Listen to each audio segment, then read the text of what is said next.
Alright, AP Human Geography classes, here's our third video on services. Why are consumer services distributed in a regular pattern? You might have wondered, well, why is a business located here? Or why is a headquarters located in a certain city? There's a reason for it. They might have followed something called central place theory, which was first proposed by a German geographer called Walter Christaller. Now, the purpose of the central place theory is to identify the most profitable location of an area, and it's usually set up in hexagons, if you see to the right there. Now, there are two important facets of this theory, and one is the market area of service, or the hinterland it's called, right? And this is the nodal region, we've learned this before, where it basically outlines in this hexagonal shape where customers are attracted to. Now, those in the periphery of the circle have a greater percent chance to sell to customers than those at the outside of it. So there's another important facet, the size of the market area, and this analyzes, well, how far is a person willing to travel for a service? For example, picking up a pizza, chances are you're not going to travel 15 miles to pick up just one pizza. So you want to go a short distance, whereas a baseball game, well, there's not a lot of baseball stadiums around here, so you're willing to travel a long distance for it. Maybe not too far of a distance, but long enough to the nearest stadium. There's also something called a threshold of a service area, which is when a business sets itself up the minimum number of people that are needed in that area to support that service. So that could be based on age, that could be based on income, just depends. So for example here, a fast food chain, right, which nearly everyone can enjoy, all right, can be located, let's say, in a variety of areas, whereas an upscale, let's say, leisure area needs to be specified in a certain area for that income level.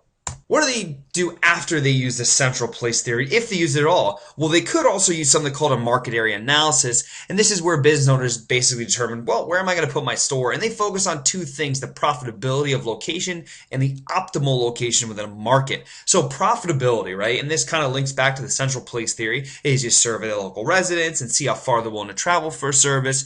You're computing how many people or how many customers are in that area, and you're also basically drawing in that market area where the perfect spot is between the threshold and range areas. Now, again, the second part is this optimal location within a market is really basically the closest distance to your customers. That's basically it. So why are businesses located in certain areas, right? Well, people are only willing to travel for services, right, much farther than they need to if the price is A, much lower, or if the item just generally isn't available. But within MDCs, there's numerous small settlements with small thresholds and ranges, aka towns. All right, there's a lot of these, whereas there's very few large settlements with large thresholds and ranges, right? There's more small towns and smaller settlements than there are large ones throughout the United States and really throughout any country. All right, and there's something called rank size rule, and this is the size of large cities that follow a certain hierarchy, and that can be found in MDCs and LDCs. So what is the rank size rule? Well, so let's say, for example, the largest city in the United States is New York City. Now, the second largest city, which is Los Angeles, is actually half or about half the population of the largest city, New York City. And then the fourth largest city, Philadelphia, is actually about a quarter of the population of the largest. So you can see how it follows a rank of the largest city varied to the size compared to the largest city. I know it sounded like a lot, but it really wasn't. All right, so rank size rule actually shows two important things. It shows wealth and prosperity of a country, and some LDCs actually lack this rule because, well, they're least developed countries that lack wealth and prosperity. So they lack development and shows that they might have one large city or two large cities, but then thereafter, they don't follow the rank size rule.